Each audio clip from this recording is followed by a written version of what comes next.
Hello friends, welcome to my channel. आज आपसे एक क्वेश्चन डिस्कस करता हूँ। सूर्योदय और सूर्यास्त के समय सूर्य लाल क्यों दिखाई देता है? आइए इसका रीज़न पता करते हैं, ऐसा क्यों होता है। Why sun looks reddish at sunrise and sunset. तो लेट्स स्टार्ट। मान लीजिए कि आपका ये अर्थ है। अर्थ के चारों तरफ क्या होते हैं? वायुमंडल होता है, जिसे एटमॉस्फेयर कहते हैं। एटमॉस्फेयर में आपके गैस के मॉलिक्यूल्स पाए जाते हैं, जैसे नाइट्रोजन, ऑक्सीजन, कार्बन डाइऑक्साइड, इसके मॉलिक्यूल्स पाए जाते हैं। ठीक है। अब क्या होता है कि मान लीजिए आपका, एक मिनट इसको फिर से करता हूँ। ये आपका अर्थ है। अर्थ के चारों तरफ आपके गैस मॉलिक्यूल्स पाए जाते हैं इस तरह से। आपका सन जब सूर्योदय होता है, सन यहाँ पे है। ठीक है। ठीक है। अब ये यहाँ, आप यहाँ पे हैं मान लीजिए, तो रेज निकली देखिए यहाँ पे। तो उसे इन्वायरमेंट में सूर्योदय के समय सूर्योदय के समय जो आपका जो सूर्य की किरणें निकल रही हैं, विजिबल रेज, उसको एटमॉस्फेयर में ज़्यादा दूरी ट्रैवल करनी पड़ रही है। ठीक है। ये देखिए, ये डिस्टेंस। जबकि आपका नून होता है, नून या दोपहर में क्या होता है, नून में जब सन की रेज आएगी तो देखिए उसे कम दूरी ट्रैवल करनी पड़ेगी, इतनी ही करनी पड़ रही है। जबकि सूर्योदय में कितनी करनी, इतनी पड़ रही, इतनी दूरी तय करनी पड़ रही, तो ज़्यादा करनी पड़ रही। कहने का मतलब ये है। तो सूर्योदय और सूर्यास्त के समय आपके एटमॉस्फेयर में सन रेज को ज़्यादा डिस्टेंस ट्रैवल करनी पड़ती है एज कम्पेयर टू नून या दोपहर में। तो ठीक है, ये आपको समझ में आया। तो जो स्कैटरिंग का एक लॉ है, जो साइटस रिले ने दिया था, वो लॉ ये कहता है कि जिस जिस कलर की वेवलेंथ सबसे कम होगी उसका स्कैटरिंग सबसे ज़्यादा होगा, और जिसकी वेवलेंथ सबसे ज़्यादा होगी उसकी स्कैटरिंग सबसे कम होगी। तो देखिए 7 कलर होते हैं सन की रेज में, सन की विजिबल रेज में, VIB, GYO और R। ठीक है। इसमें सबसे कम वेवलेंथ इसकी होती है, तो इसकी स्कैटरिंग सबसे ज़्यादा होगी।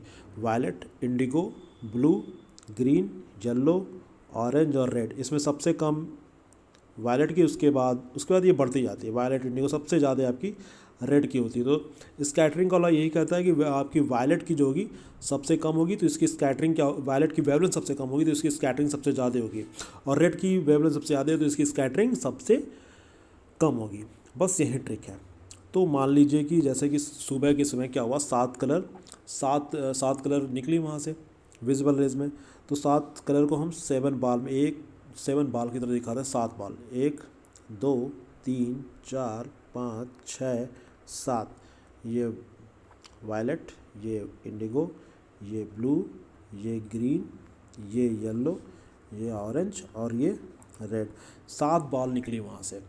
6 बालों के एटमॉस्फेयर में जो गैसेस मॉलिक्यूल्स हैं, गैस के मॉलिक्यूल्स हैं, उन्होंने उसे स्कैटर्ड कर दिया, मतलब उसको छितरा दिया एनवायरनमेंट में। 1 2 3 4 5 6।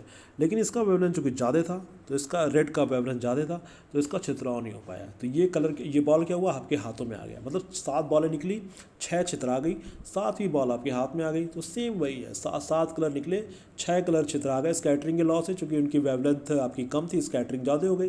लेकिन रेड कलर की वेवलेंथ चूँकि ज़्यादा थी, इसकी स्कैटरिंग सबसे लीस्ट हुई, तो ये कलर आपकी आंखों में पहुंच गई। तो रेड कलर आपकी आंखों में पहुंच गई, इसलिए आपको सूर्य जो है वो सूर्योदय के समय रेड दिखाई देते हैं। सेम प्रोसेस आपका सूर्यास्त के समय होता है या सनसेट के समय होता है कि 6 कलर का स्कैटरिंग हो जाता है, 7वां आपकी आंखों में पहुंच जाता है, तो आपको रेड दिखाई देते हैं। जबकि नून में क्या होता है, नून में दोपहर में क्या होता है, दोपहर में चूँकि सन को, जो हमारा एटमॉस्फेयर है, जो वायुमंडल है, उसमें बहुत कम दूरी ट्रैवल करनी पड़ती है। तो आपका जो स्कैटरिंग होता है, वो जो प्रकीर्णन होता है, वो इतना इफेक्टिव नहीं हो पाता है। तो क्या होता है कि नून में क्या होता है या दोपहर में क्या होता है, जैसे 7 बॉल है, 1 2 3 4 5 6 7, 1 2 3 4 5 6 7। तो नून में क्या होता है, सातों बालें आपके पास पहुंच गई, सातों आपके पास पहुंच गई। क्योंकि उसमें नून के समय या दोपहर के समय स्कैटरिंग कम हुई। स्कैटरिंग कम हुई क्यों ही, चूँकि एटमॉस्फेयर में उसे कम दूरी ट्रैवल करनी पड़ी, तो स्कैटरिंग उतनी इफेक्टिव नहीं हुई। तो सातों कलर, आपको पता है सातों कलर मिक्सचर क्या होता है, वाइट होता है। तो सातों कलर आपकी आंखों में पहुंच गई, इसलिए दोपहर में आपको सन क्या होते हैं, वाइट दिखाई देते हैं। होप आपको समझ में आया होगा। इसीलिए और एक और चीज़ और बताता हूँ, जैसे सिग्नल्स के जो आपके कलर होते हैं, वो रेड, ये पूछा जा सकता है रेड क्यों होते हैं। चूँकि रेड की आप सीधा इसका जवाब दे सकते हो, चूँकि रेड की स्कैटरिंग सबसे कम है। चूँकि रेड कलर को आप सब बहुत दूर से देख सकते हो, चूँकि इसकी स्कैटरिंग बहुत कम है, स्कैटरिंग कम है, मतलब उसका छितराव नहीं है। बाकी कलर क्या होंगी, इन्वायरमेंट एटमॉस्फेयर में जो गैसेस मॉलिक्यूल्स हैं उससे टकरा के छितरा जाते हैं, लेकिन रेड की जो कि वेवलेंथ बहुत ज़्यादा है तो छितराती नहीं है, तो आपकी आंखों में बहुत दूर दूर से पहुंच सकती है, बहुत दूर तक आप रेड कलर को देख सकते हो बहुत दूर से। इसलिए जो सिग्नल्स के जो स्टॉपिंग सिग्नल होते हैं उसको रेड कलर बनाया जाता है। होप आपको समझ में आया होगा कि स्कैटरिंग से आपको समझ में आया होगा क्या इसका फंडा है।